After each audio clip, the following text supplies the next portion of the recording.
sharing. Am I in the right spot? Yeah, you're fine. I like the headphones. Eric, I emailed you the names Do you of really? those police officers. Great, thank you. Shot With set. the little Oh, really? Maybe the sound is What? You listen more to the sound. But well, yeah, but those other ones also Okay. have that coil. Oh, the I got a coils and minute all. from now. Are the shots set?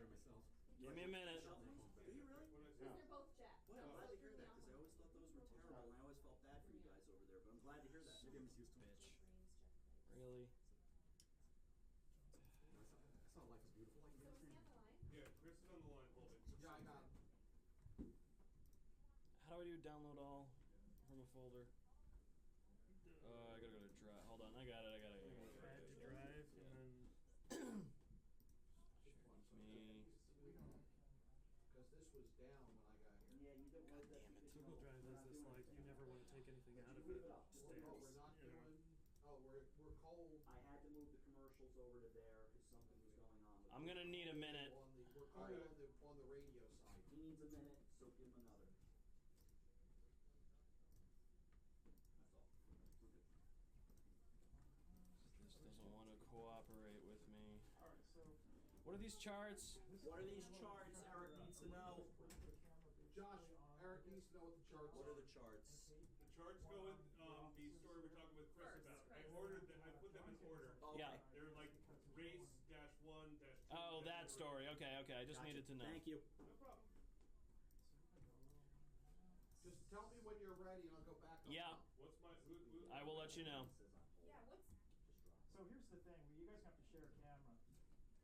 So Well, not nice. now, because the guests are coming to the bottom of the hour, so we can. Yeah, the guests are coming at they're yeah, like Alright. 12:30. All right. Are you ready? This is Kate. Yeah, let me just double check our stream. Yeah, we're good. Okay, we can go. I'm gonna do this colon ad.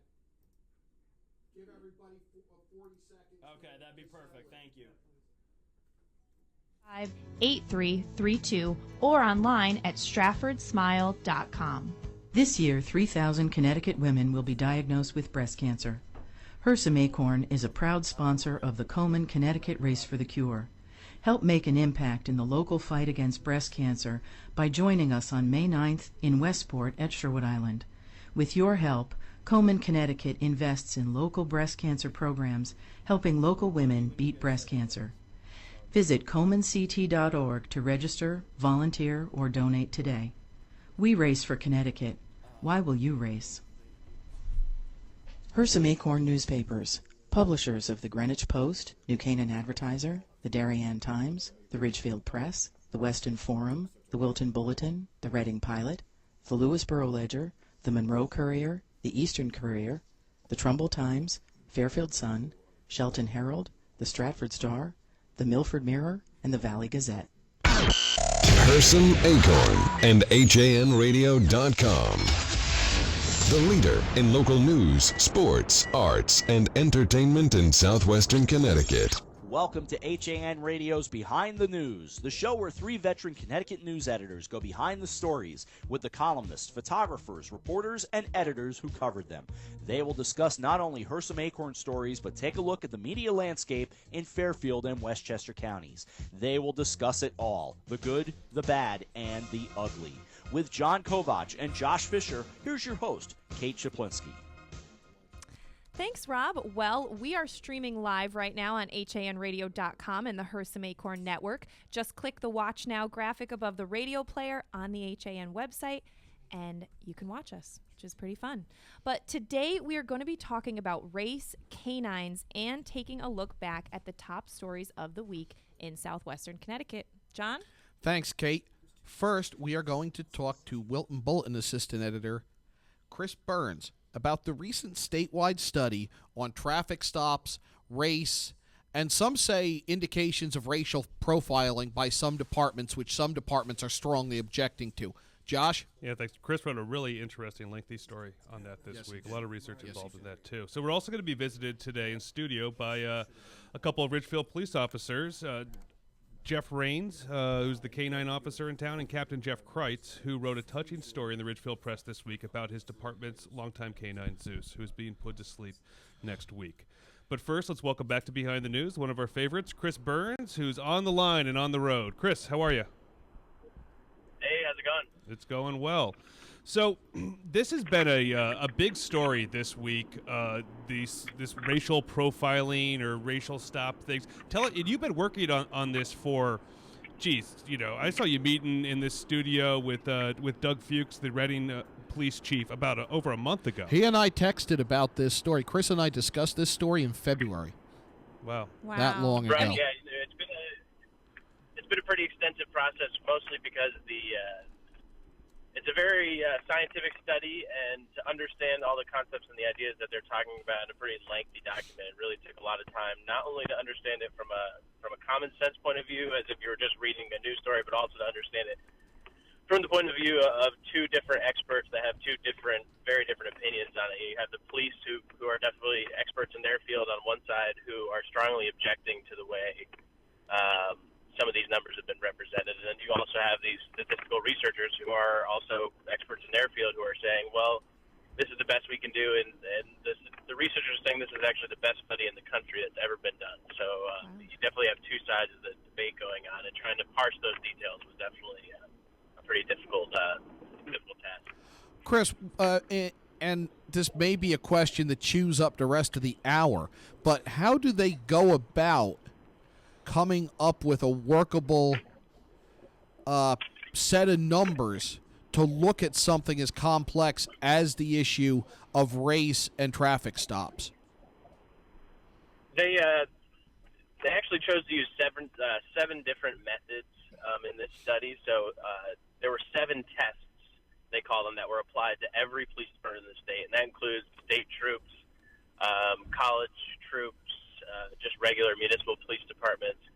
And each of these tests basically used different statistics. For instance, one test used something called estimated driving population, which is a combination of census data and employment data in town to create just a basic idea of who's driving on the roads in a given day. And then they compared that data to the actual percentages of people that were getting pulled over, divided up by race. And then they also used more statistically heavy variants of the tests.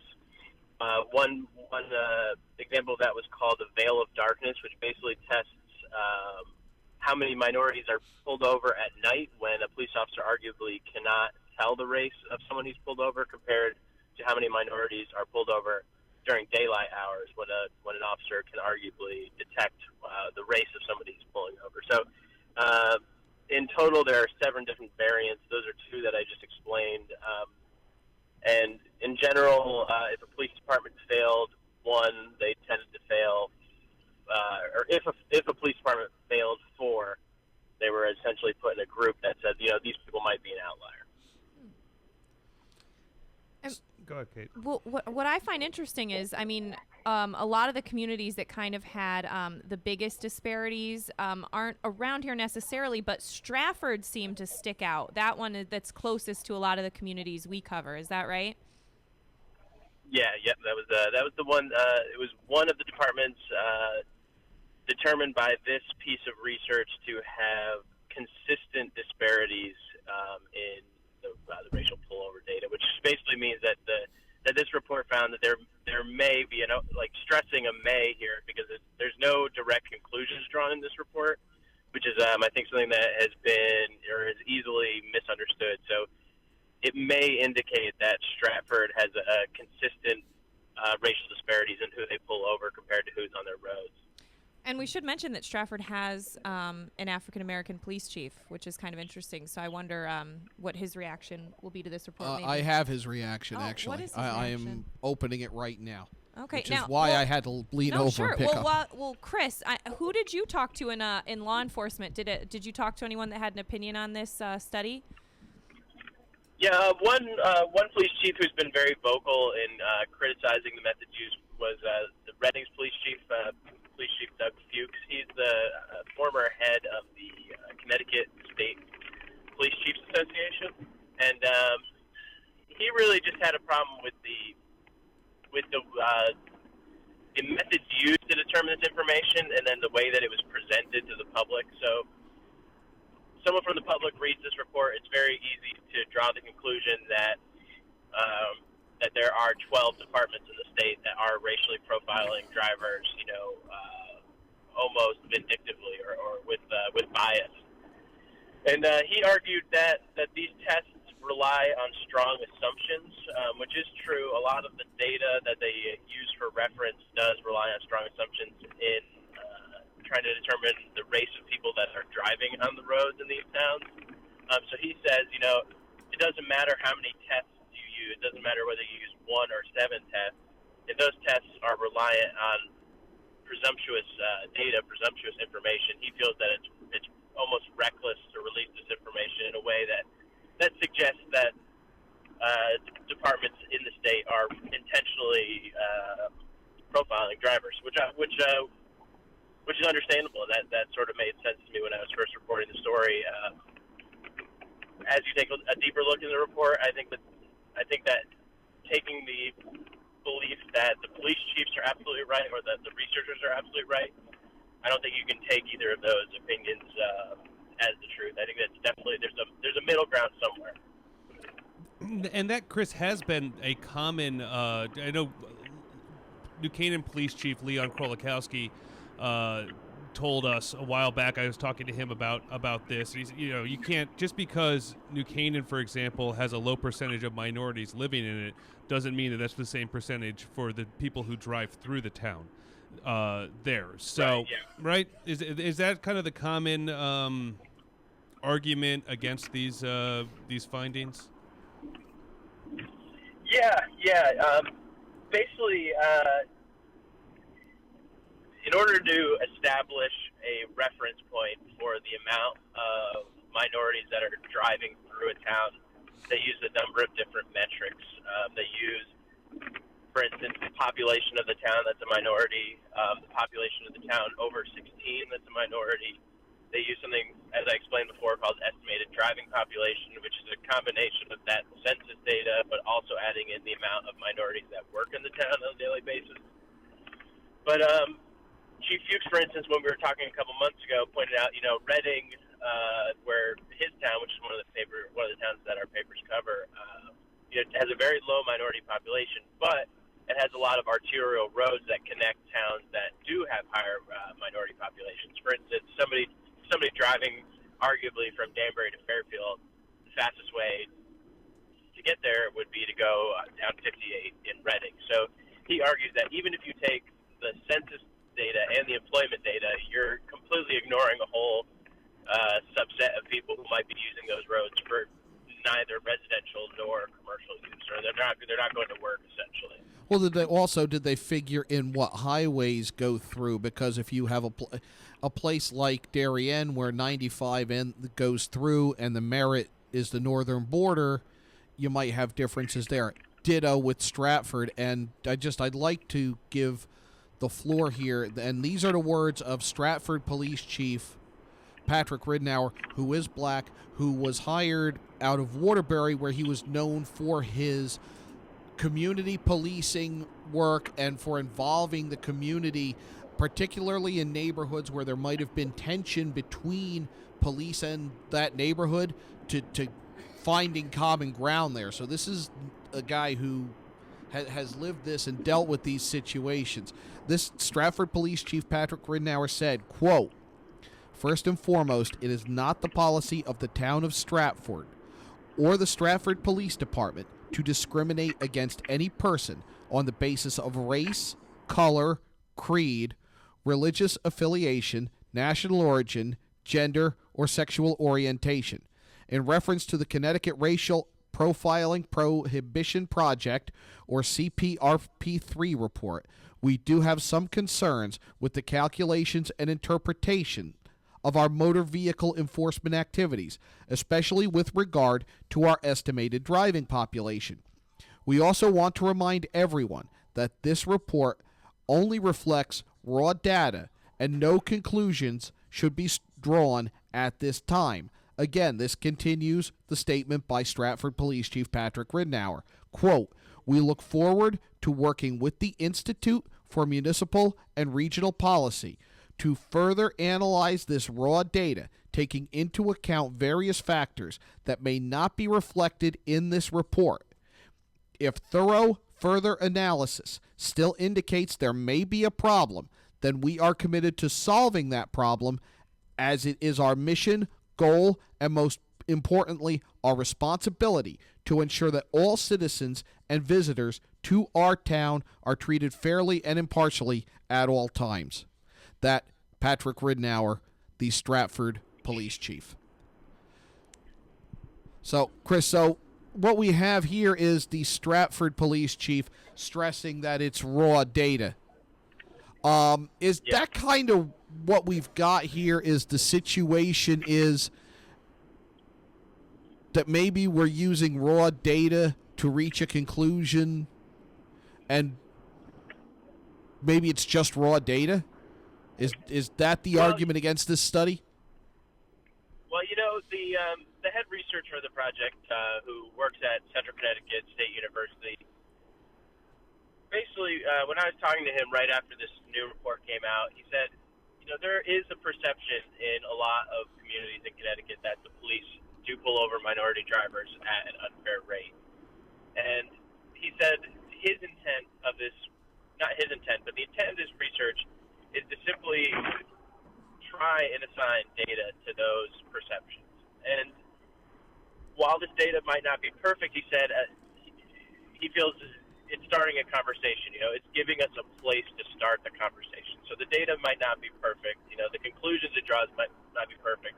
And some would argue that the conclusions that it draws are dangerous if it's still just raw data. But at least it gives us a starting point in the state to say, maybe there are some departments where intentionally or unintentionally something bad is happening, and maybe that's something that we can fix. And that I think is a good thing, because at least someone's looking into this. You could always knock the data of any study, and anything needs to be couched at that level, that this is just a study. It's based on statistics, and it's not the end all and be all of what it is.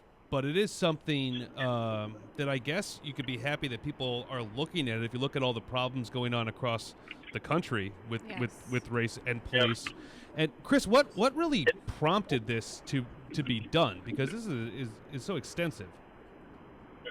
I just wanted to say before we go to that, is okay, that these kind of studies are very expensive, and they don't always draw very strong conclusions or very valid conclusions. So it's a good sign that somewhere along the line, someone in the state government felt it was worth it to fund this study, because I think personally, not enough kind of scientific analysis gets done at the state level. But can you repeat your second question? I guess just what went into this? Like, who funded it, and why was it done? It's essentially commissioned by the Office of Policy Management, which is a part of the state government, and it comes out of a piece of a legislature that basically effectively outlaws racial profiling on traffic stops, and it won that piece of legislature, which was passed in the 90s. It wasn't binding. It didn't have any binding resolutions or anything like that. So this is now, let's say 15 years later, this is finally something that's going into place that's actually going to give them some data so that they can start instructing police departments on how to make their policing strategies more fair. Was the timing at all pushed by events that made national headlines, and have questions been raised about the timing of it? I know it's something that's called for by legislation, but was the timing at all altered to fit essentially a news cycle? Well, I can't say for sure. I can say that it did seem to me at the time a little strange to the first set of data they released last year was only about 5 or 6 months worth of data, and there was very little or no analysis done on that data. So it did seem like they might have rushed out a little bit of the data to match the narrative that was going on in the country, but that's pure presumption on my part. It's fascinating, and it has started the discussion. You can certainly say that. Yeah, and I was a little bit surprised. This information this kind of information, as a reporter, you see a lot of kind of things that make you stop and kind of relook at something and say, really? And this was one of those things. But a lot of times, at a newspaper, you see those kind of strange moments pass very quickly without anybody seeming to notice or care. But when that first set of data was released, there was a lot of public debate about it, and that suggests to me that it touched a chord with at least a certain population in the state who feel that maybe this kind of behavior is happening, and maybe this is the first time someone in an official position came out and said, we hear you and we agree with you, and maybe it's time to study this. I have a feeling there'll be more stories about this as this data continues to be looked at. Yeah, definitely. Well, it's about 100-page report, and it's very, very dense information. A lot of it is just very scientific understandings of the way they compile the data, and the equations on there on the study. They have equations down on how they do it that involve some mathematical symbols that I haven't seen since 11th grade. Yeah, I give you credit, Chris. I really do. Chris, you sound like you're on the road right now, so don't get pulled over. Well, no, you're on Bluetooth. Oh, good. Okay. Because we have a couple police officers standing in the other room they're waiting listening in. That's all I need is an aiding and abetting charge. They can call one of their friends and pull you over any second now. All right, Chris. Well, I'm in New York. I'm out of jurisdiction. All right, Chris. Well, thanks so much for calling in and talking to us on Behind the News today. We really appreciate it, and great job on that story. Yeah, thanks so much, guys. Have a good day. All right. Enjoy your trip. Coming up on 12:23 on Behind the News, we are going to take a break and come back with some members of the Ridgefield Police Department who are going to talk to us about how they're honoring a very special member. Healthy, confident smiles begin at Stratford Orthodontics. Conveniently located on Main Street, we are Stratford's hometown orthodontist. We offer the latest in orthodontic technology, including Damon braces and Invisalign.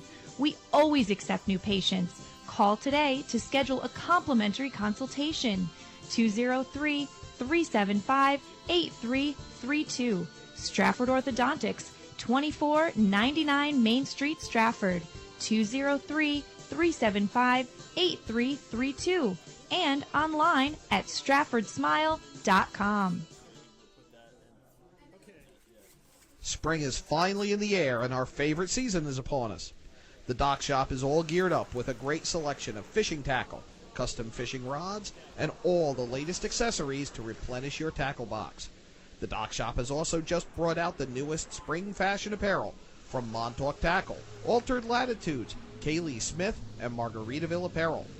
Need some new foul weather gear for those chilly spring mornings? The Dock Shop is loaded up with Grundens and Stormer in a variety of styles and sizes. Ladies, we've got you covered as well with spring apparel and the newest designs of coastal jewelry, bags, and accessories. Boater, beach bum, fisherman, or simply love the New England coast, this is a unique place to shop. The Dock Shop, 51 Tokenique Road, Darien, Connecticut. Visit us at dockshop.com. Does advertising on HANradio.com work? Just ask Coastal Orthopedics. They ran spots with us, and within 24 hours they had 21 walk-ins and 8 calls to their new immediate care center. To advertise on HANradio.com, call 203-417-5199 and ask for Marianne Hersam. Alliance. We are an industry leader in coordinating transportation for large events such as corporate road shows, conferences, and special events. Our team of experts understands the dynamics and logistics of high-pressure situations and complex arrangements, all within a rapidly changing environment. Since 1999, we have added charter jets, event management, and personal protection to our range of services. Mention this ad for $25 off your next round-trip reservation. Alliance and you. Together, we can achieve the extraordinary. 855-546-6996 or alliancelimo.com. It's lots of characters. Specializing in children's birthday parties with your child's favorite characters. When you want to party hardy, when you need to celebrate, call us, we won't be late. We help create lasting memories for you and your child on their special day. Call us at 203-590-1791 or visit our website at lotsofcharacters.org for more information and to see our party packages. Lots of Characters, 203-590-1791 or online at lotsofcharacters.org. You're listening to Hersam Acorn Radio. 1226 on Behind the News on HANradio.com. I'm Kate Chaplinsky in the Ridgefield studio today with John Kovach and Josh Fisher. And we're now joined by Ridgefield Police Captain Jeff Kreitz and Sergeant Jeff Rains. We're so happy to have you guys here today, even though we're talking about something that's a sad story. Captain Kreitz, you wrote a really nice piece that ran in the Ridgefield Press this week about your canine Zeus, who's retired. Can you tell us a little bit about what's happening with Zeus? Yeah, first off, thanks for having us here. On Wednesday, next Wednesday, April 15th, we're going to do what we call Zeus's final ride. It's going to start at 4:45 in the afternoon. We're going to leave police headquarters, go up Governor Street, take a right onto Main Street, all the way down 35, and then take a left onto Route 7, ending at Ridgefield Veterinary Hospital. A tribute to him and all that he's done for our department, our agency, and our officers and the community over the years. And we kind of want to market and invite the community out too. Yeah, I like that. You're asking people, if they want to line Main Street to kind of be part of it. I mean, I think that's really nice. Yeah, the community feedback that we've gotten since the story went out on our Facebook and through the papers, we've gotten over 28,000 post reads on our Facebook for the story. Over 400 comments, all positive, all addressing our canine officer Murray and Zeus. I mean, Zeus was such a real part of the community, and Jeff and I grew up together here in Ridgefield, and we didn't have a canine then when we were kids, right? But I remember I was working here in this building on Bailey Avenue in 2006 when Zeus joined the force, and used to see him around town, and it was a kind of an exciting thing. It was another way, I think, for kids to connect with the police department. Absolutely. Too, to see him. And how did it change the policing at the department? Well, Zeus is a cross-trained dog in narcotics detection and also searching, building article searches, searching for missing people. So it's a tool that we used quite frequently.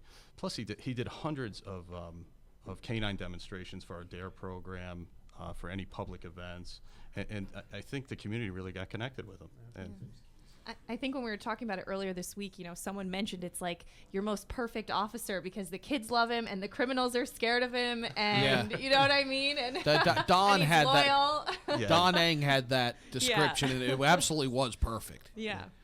Oh. He's your strongest. He's your fastest. The criminals are scared of him. Yeah. And he lives with you, and he'll do anything for you. Absolutely. Yeah. And earlier, I mistakenly identified Sergeant Rains as the canine handler, and that's not true, right? Who is the canine handler?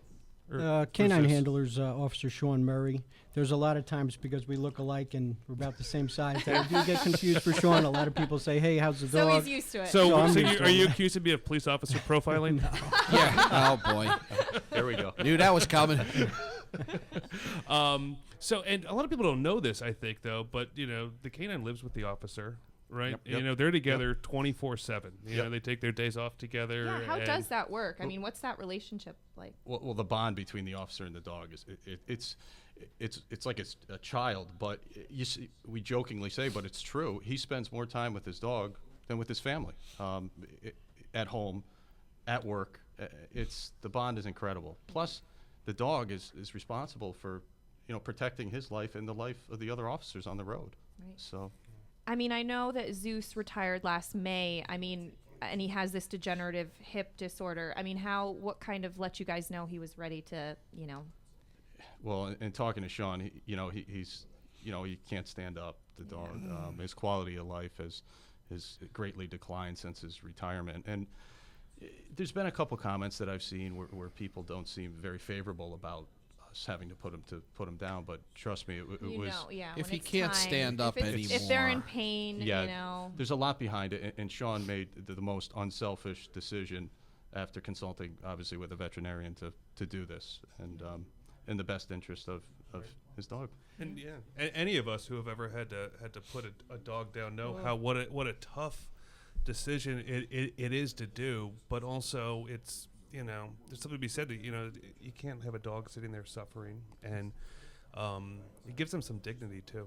I think to go out and that's obviously what the Ridgefield Police have planned for Zeus, who certainly deserves it. As you noted in your article, responsible for over 250 narcotics arrests, conducted over 50 tracks for missing and wanted individuals, located 6 individuals that were in life-threatening situations, and located 6 suspects that had fled the scenes of crimes.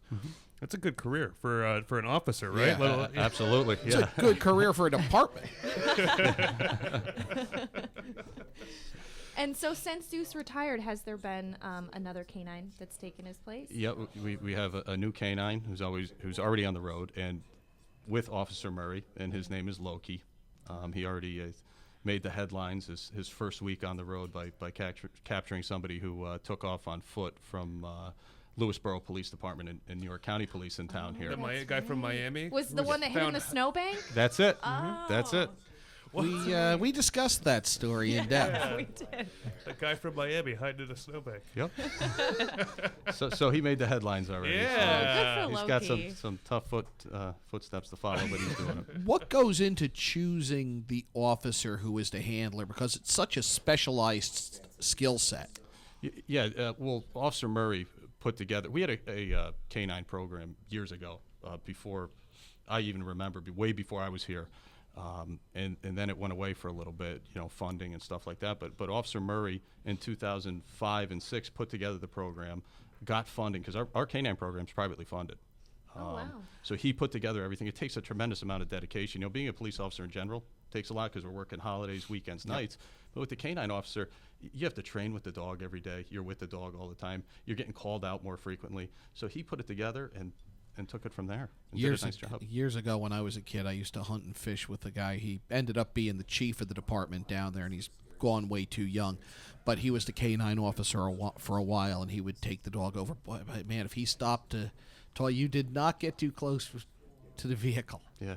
And my mother saw him the first time. So, oh, look, don't put your hand near the car. If you'll notice, all canine vehicles are marked, too. Caution They canine. are and marked. that's Yes, the they reason. are. That's the reason. They are protective. Yep. But it really is a specialized set. And then they go, unlike most partnerships with officers, they go through the training together, which you don't see. You might do your training, and the guy you're with might have done it 10, 15, 20 years after you. These guys go in and out of the academy the same time with the dog. Well, yeah. Well, the dog training, not the academy. I misspoke. The dog training. Yep. Wow. It's just incredible. I mean, so tell us again when this ride's going to happen, what time, and how people can kind of be involved. It's Wednesday, April 15th. We're leaving police headquarters at 4:45 p.m. in the afternoon there. We're going to go up Governor Street, take a right northbound on Main Street, follow 35 all the way down to Route 7, take a left north on 7, and end at Richfield Veterinary Hospital. And we're asking people to, if they would, line up on Main Street on the sidewalks, obviously for safety reasons, and give a final salute. I think we're going to have a pretty good turnout. I spoke with the Boys and Girls Club yesterday, and they're planning on having the kids make some signs and stand out there for him. Is he going to be in a police cruiser? He's going to be in a cruiser, yep, Yeah. in the cruiser that he rode with, 26RI. It'll be clearly marked, you'll see goodness. it. So That's such a beautiful way. Breaking to say my heart, goodbye, it though. really, It really is. it's I know. beautiful, but it's breaking my heart. yeah, it's a tough one, definitely, for all of us. And Sergeant Rage, what's been the mood like at the department? It's a very emotional time right now. It hits everybody really hard. Zeus is a brother officer. Right. Once again, he went into buildings when we couldn't go in first. He went into cars. He did a lot of things that we weren't able to do as humans until the dog went in and cleared the scene. And like I said, it's emotional day by day leading up to the 15th. It's going to be a really hard day to get through. And, he would have laid down his life for any one of us, and I think we would have all done the same. So, Do you have a favorite memory of Zeus's time on the Oh, force? yeah, that's a good question.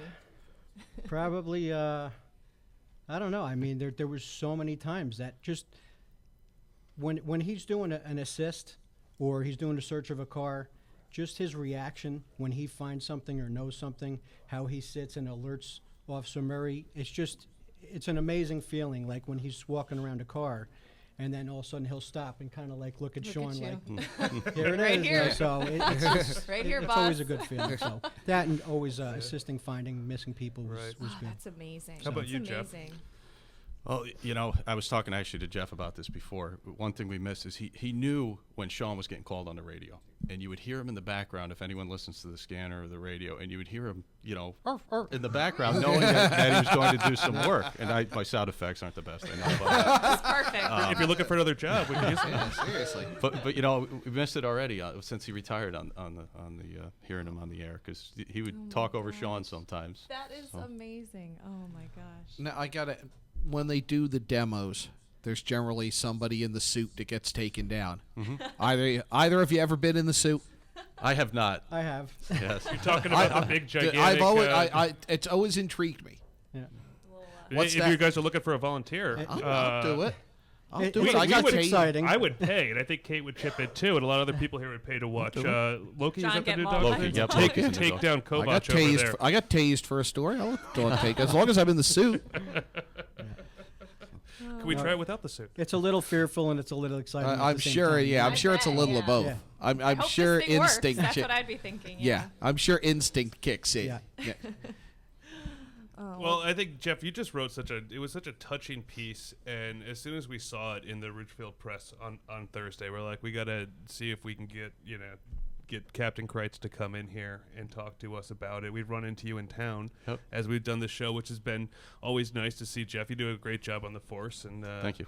Yeah, I remember, love the Ridgefield PD. Used to work, Sergeant miss Raids. working I used with to you work guys. at Ridgefield Photoshop, which is directly up there on Bailey Avenue. And when he was in training, he'd be there running the traffic lights.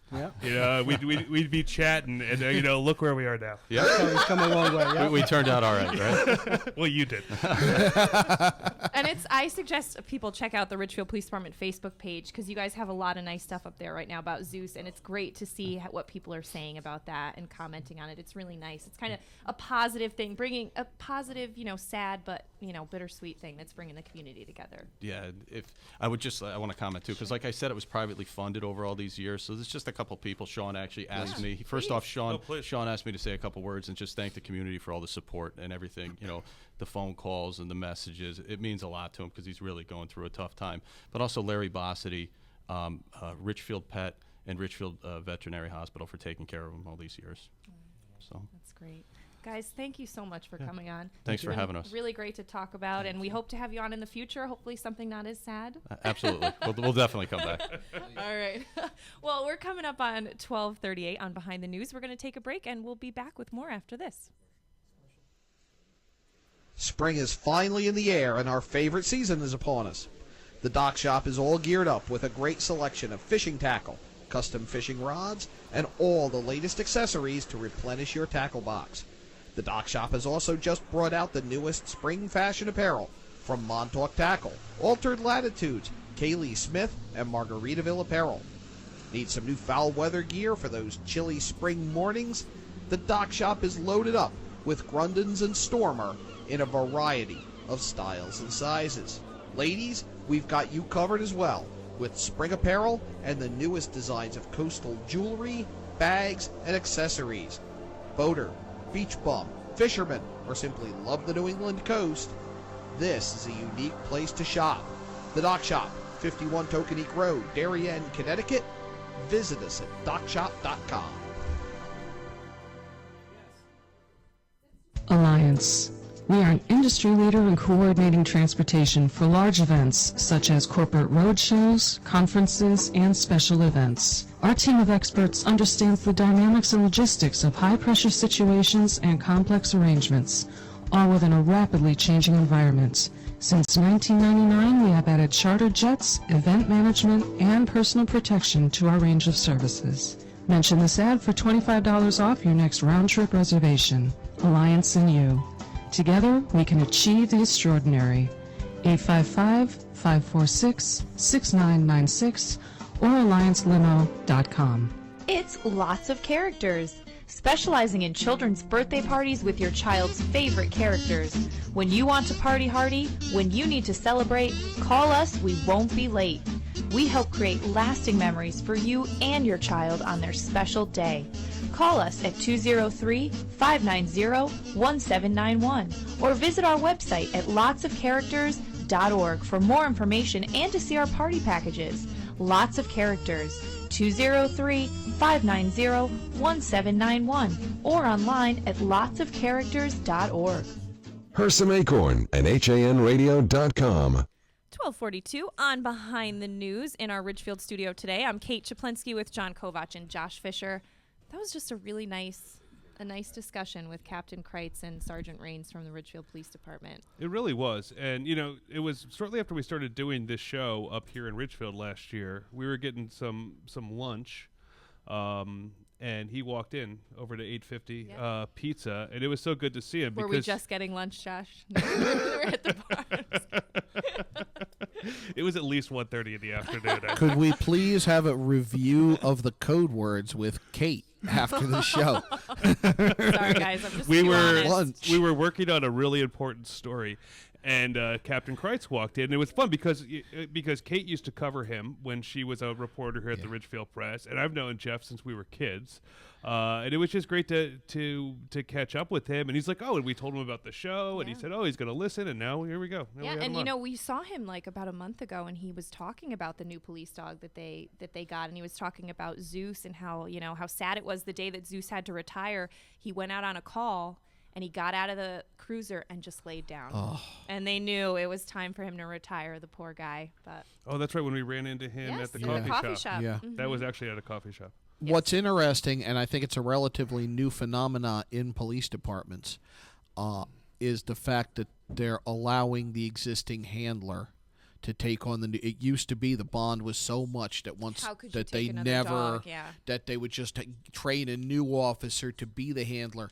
Now you're seeing, and I know we saw it in Stratford with a canine who died. And we're seeing it here, and I think in New Canaan, Josh, or have they? They're working on getting another canine. Officer McFadden's canine died in a tragic, awful accident. story. Choked to death on a lacrosse ball. And Officer McFadden's hand got all torn up just trying to dislodge. But the if ball. you want to illustrate the bond between the effort that he put forth to try to save his partner that day is just remarkable. And that's why you do things like this final salute that they're doing for Zeus next Wednesday. Right. And when Jeff was talking about how you used to hear Zeus on the scanner, it reminded me though of this great cartoon that Doug Smith did years ago when Rocky was the last canine in New Canaan, and I forget the name of the canine before Rocky. It was a female German Shepherd, but she had to retire because she had that hip problem too, and they sent her up to a farm. But common with German Doug Shepherds. Smith though did a cartoon of the canine sitting at a desk just listening to the police scanner, like kind of missing work. It was so sweet. Doug would do a great job. Doug does great poignant cartoons. He does. You got to twist his arm because he doesn't think so, but he does great poignant cartoons. He really does. Well, guys, looking at some of our other top stories this week, number one story, very sad, but it was the Stratford story about that missing woman who, her body was found and later identified, and the main suspect, the person of interest in it, shot himself. That unfolded fairly quickly. Yes. I heard from Melvin, I think it was around 5 Monday, about the discovery of the human remains on Watson Boulevard. And by, I think it was 7, 8 o'clock, might have been a little bit late, I had heard from Bridgeport Police that they had gone to the house of the person of interest, the person with whom she was last seen alive. And they knocked on his door and heard a single shot and went in and found him, and he had taken his own life. Just an awful. It was I think it was her birthday celebration that she was leaving too, right, when she vanished. And it was the 27th of March that she vanished. It was the 31st that she was reported missing. But just an awful story. Yeah. Yeah. Well, and then, moving on to something that is positive, at least maybe if you're a Greenwich Cardinals football fan, and maybe not if you're a New Canaan Rams football fan, but a story that was breaking just as Nutmeg Sports was going on the air on Wednesday. And Rob and Paul had a great discussion about this, and also with Scott Erickson of The Advocate that day. But John Marinelli's the new head football coach at Greenwich High School. Lou Marinelli's son, who is the offensive coordinator for New Canaan, who just won the state championship for the second year in a row. Very creative offensive coordinator. He runs that high-octane spread. But they also got, they're very versatile. The Wethersfield game that Chris Cato-Kalin and I did in the state semifinals, they were in the spread. They had a big lead. Wethersfield starts to creep back, and they got in power I, and Alex LaPolice breaks off like a 90-yard touchdown. Okay, you think you're going to come back? We're going to get out of what we do all the time, right? And we're still going to run it at Although you. I know Rob would probably like to see more huddling, though, because it's a little bit easier with the play-by-play pace and everything, to set everything up before each play. We'll go behind the sports here. Cato was dying. Cato, I'm like, keeping up with that. I'm trying to get in, and they're running this NASCAR package, and they're running it. As soon as the play ends, they're to the line in the next play. I looked at him at one point during a break. I said, "But you can't wait for hockey season when things slow down." Because hockey is supposed to be fast, but football is almost similar. They say in an average NFL game, there's only actually about 12 or 13 minutes of actual action in the 60 minutes. Most of it is just standing around. Well, that's changing because they're going to this package, and the idea is to wear the defense down, dictate. What do you think about that, Kate? Do you think they really should be changing? We've morphed behind the news and the nutmeg. Went to a place in her head. I was thinking of like happy things. Oh, yeah? I am too. Like football season, like power I formation, power I, learning about the spread. But no, and it's a big story because they're both upper echelon programs in the FCAC, a second generation coach. A big story. I'm not surprised it got a lot of hits. I will say I am surprised that it was number 2. And number 3 was something a little fun that you guys collaborated on. Yeah, it was. This was here. What, last week too? Maybe we did this quiz. Which, if you got the Ridgefield Press or Wilton Bulletin this week, it's on page 3. Beautiful kind of color graphic that Brian Hafley worked on with some great stuff by Doug Smith, some great illustrations. A little fun. We have some videos, too, that have been coming out and getting some flack for the Wilton one a little bit on Facebook, now, which is cool. There's a Ridgefield one coming out, right? Yeah, I just had a little editing problem with it last night, so I'm going to get that out, I hope, today. But yeah, the Wilton one is kind of fun, and it's asking the kids what they like about Wilton and what they think of Ridgefield, and it's fun. It's lighthearted. It's not meant to. And it's something different, I think, that we've normally done. So some people are a little alarmed by it. Yeah, which is good. It is different. I like the fact that I like the quiz. Mm-hmm. The quiz was fun. I had my dad take it on Easter. My dad, who's like Mr. Ridgefield, it's like sometimes it feels like the only person who's, in the Ridgefield Press more is Rudy Marconi. Ira Joe Fisher. Yeah, and he got a Georgetowner. That's if you split 5 and 5. No. So my mom is, I think she's been talking to a divorce attorney. Wait till that ends up on page 6. Explain your way out of that. But this is something that we're going to look at doing with some of these other rivalry towns. Oh yeah, it certainly has worked out well. It's been popular, and the idea behind this too is it's all sponsored by this T-shirt company out in Norwalk. So and you could go to either RidgefieldPride.com or WiltonPride.com and get there's some cool shirts, sweatshirts, other sorts of apparel there.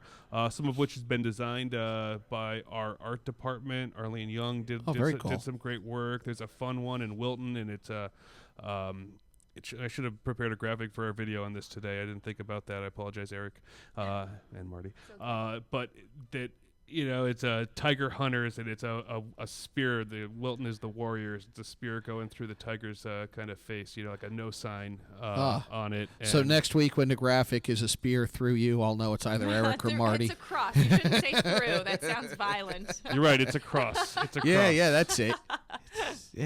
Yeah, that's right. Again, Kate. it's all very positive. Just throwing spears through Tiger's eyes. You know, no big deal. That's all.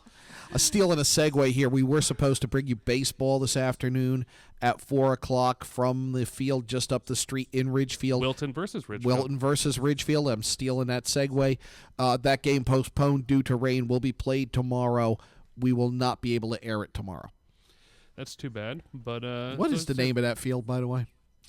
You know, as a Ridgefield, I always call it the old high school, but it has a few different names, and it's a beautiful field. I love up going there. I love it. It's got that. It really has an old time. You know, and I've never been there, and I don't know why it causes me to think that. I always think Camden Yards when I get there. Well, they have that beautiful brick now going around it, and a beautiful concession stand there. I used to play Babe Ruth ball there. You know, I didn't go to Ridgefield High School to play baseball there, but it's a beautiful field, and you know, Ridgefield's lucky. We have a lot of nice playing fields around here. But let's move on to something. Let's move on to something that interests Kate. Well, no, underage beer pong parties. No, perfect. There we go. I was gonna say another one of our top stories is from ncadvertiser.com, and it just has a great headline. It's just a police item about them breaking up an underage drinking party, but it's underage beer pong party goes flat when cops arrive. Sounds like a here. Sounds like a Catarevis headline. I think so. It's gotta be. Yeah, I do. You think he cracked the top 10 also with a profile, right, Josh? Very cool. Shazam. Yeah, the founder of Shazam, which is that neat app to listen to music and tells you what the name of the music is. Who lives in New Canaan, and he did it on. I don't have the story up here in front of me. Forgive me, but it's called Shazam: Meet New Canaan's Hottest Power Couple. And so it's a cool story with Rich and Michelle Riley of New Canaan. No relation to Greg Riley. It's spelled differently. The editor of the New Canaan Advertiser. Okay. But he is CEO of Shazam, one of the planet's top 20 apps. Cool. It's pretty neat. And so you know, he's Michael, only 41. Wow. Wow, we're so unaccomplished. In comparison to that. Yeah. Is it time for that meeting yet? Yeah, sure. And we had the Seven Seas Restaurant celebrates 50th anniversary in Milford. That's fun. The Milford Mirror did a really cool kind of historical look back at the Seven Seas. That was a fascinating story. And I don't know if you've ever been there, but you should go. It's in downtown Milford. Yes, there are some like little outdoor patio bars there, but this is just like a hole in the wall, like local bar, and it's cool. It's cool inside. It's a little place. But when I've gone in there, I've had a great time. I really want to go there. What really struck me about that, and this is what happens when you're an editor, as long as I've been, and Josh rapidly catching up to me. It was originally a garage that was transformed into a restaurant. And I'm thinking as I read that, Josh, geez, how would you get that through zoning and health today? Well, 50 years ago, right? I've got a garage. I'm going to turn it into a restaurant. How would you ever get that through the permit process? A bunch of my friends have been coming over and hanging out and drinking beer. I figured I should start charging them. That's all. I'll put a neon sign in the window. I'm good to go, right? That's all you need. You need. I guess that's when you've been an editor too long, when you read the story and it's not an interesting fact. It's, well, how are they going to get that through the permits? I know, right? How sad. That's what I bring up now. Talking to friends who are going to do something, in their yard or something else. I'm like, did you talk to the building department? Did you get a permit? They're like, why would I do that? I'm like, well, listen, because this is what you're supposed to do. You need to go get a permit. They're like, I don't really care about getting a permit. I know you're part of the problem. But yeah, that Milford Mirror story has like 1,000 likes on Facebook. Very popular. I've heard it's a great place. I really need to go there. It's fun. It's just a little bar. Fish and chips, I've heard, are nothing fancy, nothing pretentious about it. That's great. I'm down with that. Another big football story on there. Tim Murphy of the Ridgefield Press writing about Andrew Chuma, who signed to play at Lafayette. Yeah, it was interesting at that. Division I scholarship. That many hits. It's an interesting look at the recruiting process and what a player who wants to play at the next level goes through and how they can kind of take control of that process. But it's not without its sacrifices. No, it isn't. And it's a cool story that Tim wrote. A really nice feature story, too, about Chuma, who just got one offer to play at Sacred Heart in Fairfield, but then decided to do a postgraduate year up at Southfield Academy in hopes, and then that he would get a chance then to really elevate his football career, and it worked out for him. Yeah. And was worth, as Tim noted, the $53,000 price tag for that PG year. There you go. At Suffield Academy. But there is a sacrifice involved in that. Oh, certainly. And I know when I went to St. Luke's, we had a few guys every now and again who would do a PG year. They were often rather large and rather good at football. There you go. So what else has caught your eye, John? Did they? Has there been a ruling in the Hernandez trial yet? There has not, but we had that interesting case yesterday where a cameraman was filming, said he didn't know that he wasn't supposed to do that, but was filming the jurors, the cars, and their license plates just to make sure he had all the information he knew. That resulted in a meeting with the judge, which never would be called into judges' chambers. Scary. Right? I was covering the J. Michael Farron attempted murder trial in Stamford last summer, and it was during the deliberations, similar to this. And so it was time for lunch, and I went around the corner to Ocha, which is this like sushi place that's rather good. And I go in there, and I sit down, and then all of a sudden one of the jurors comes in and sits down like a few feet from me on one side. Then another juror comes in and sits down a few feet from me on the other side.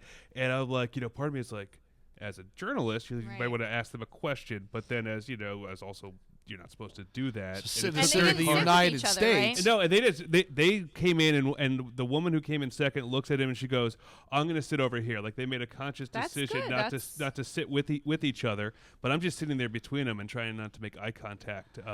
It used to happen to me when I covered the Alex Kelly case. You'd run into jurors out to lunch, and there's only so many places you can go, but it puts you in that quandary of respecting the system and doing your job. That is going to do it, Kate, for today's.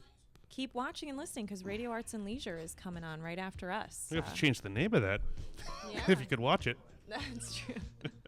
Disaster movies, big topic today? Yes, cool. with The Real Dad. So I'm looking forward to listening to that. And watching it. Well, have a great weekend, everyone. We'll be back next Friday with more Behind the News.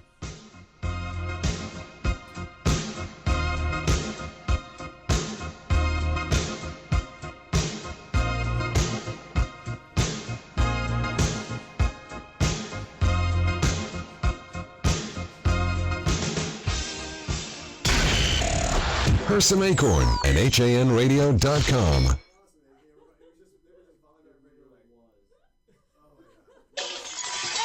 Your child has fallen and broken his arm. You need to see an orthopedist fast. Think Coastal Ortho Express in Norwalk. Don't wait hours in the ER. Save a trip and money by going straight to an orthopedic specialist at Coastal Ortho Express Urgent Care in Norwalk. No appointment necessary. Coastal Ortho Express Urgent Care, 203-845-2070. Open Monday through Saturday in the iPark building at 761 Main Avenue in Norwalk, or call 203-845-2070. Fast. Healthy, confident smiles begin at Stratford Orthodontics. Conveniently located on Main Street, we are Stratford's hometown orthodontist. We offer the latest in orthodontic technology, including Damon braces and Invisalign. We always accept new patients. Call today to schedule a complimentary consultation. 203-375-8332.